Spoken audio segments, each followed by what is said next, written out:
afternoon. It's Saturday. I'm still sick. I feel like my head's full of concrete. So, McCulloch 1010 project is on hold until I get a new sprocket, because that sprocket that was on there was in such bad shape. It's not even funny.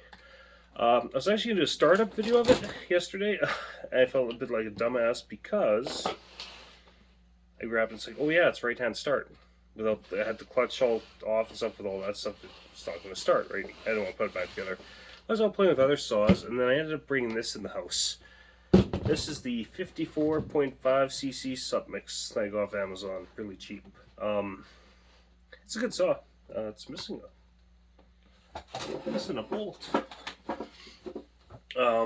It's a really good saw, actually. It's got a lot of torque because it's got the longer stroke of the Chinese Noah clones. It's got the 34mm stroke, so it's pretty good in that regard. However, starting yesterday, it was cold outside. This has been sitting in the shed, like most saws I have,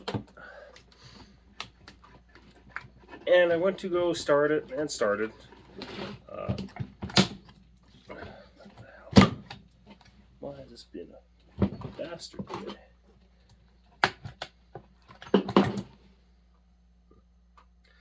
I went to go start it, and it didn't want to start. Well, it started fine. Sorry.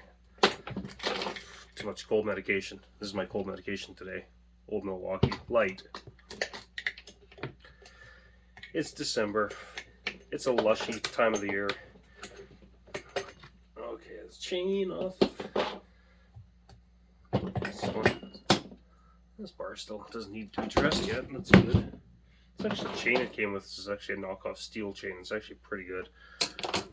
But anyways, why this is in here is because this has the assisted start. So there's two springs.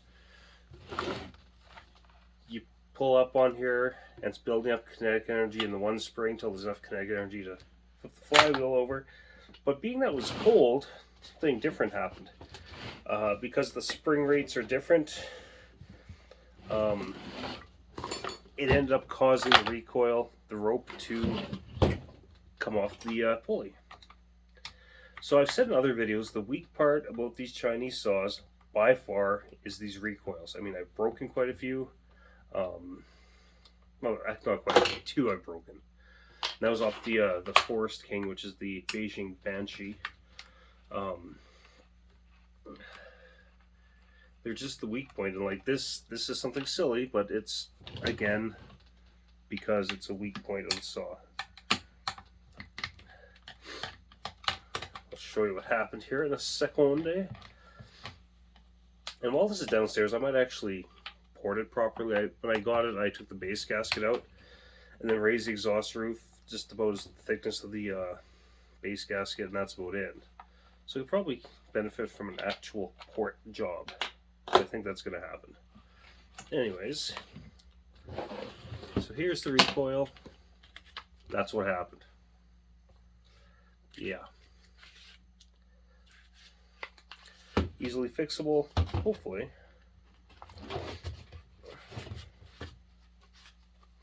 Maybe not. Ay, ay, ay. Ay, ay, ay.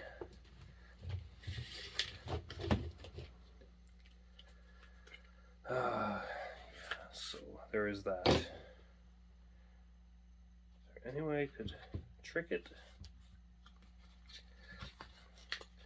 Well, I probably could totally trick it. Get that over to there.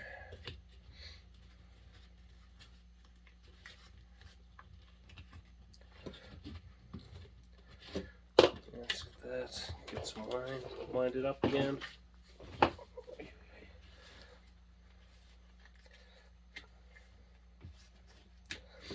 I'm not a big fan of these assisted start ones. I'm really not. I have some other recoils, new ones for these saws that aren't like that.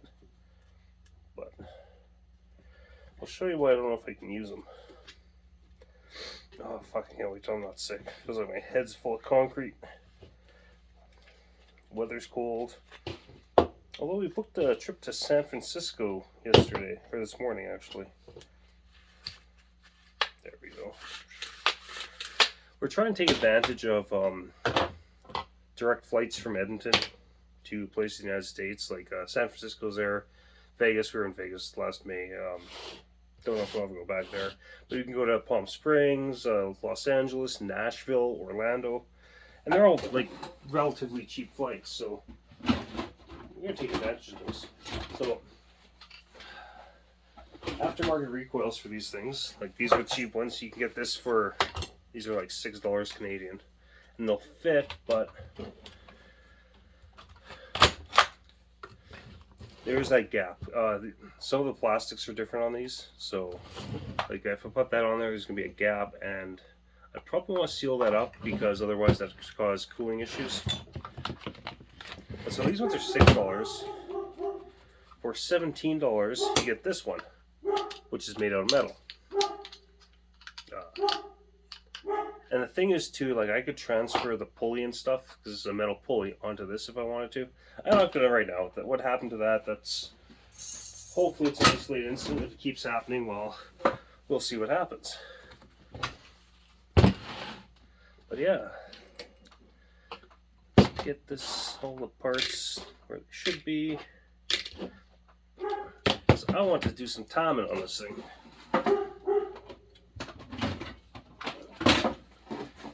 Stop the video and have a time-lapse video.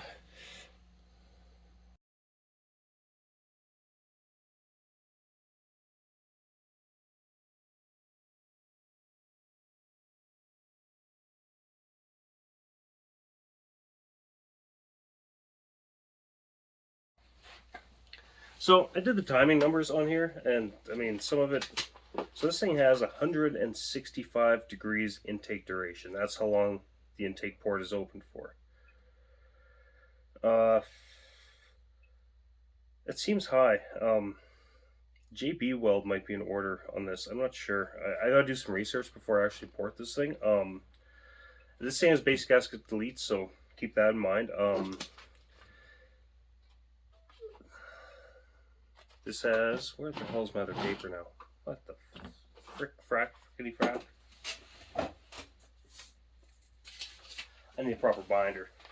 So the exhaust opens at 101.5 after top dead center.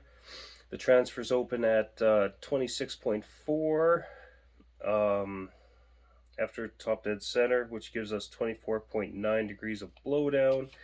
And I did some measurements. I have to take off 50 thou of the transfers to get the blowdown right at 20 degrees, which is what I'm going for. So 20 degrees blowdown.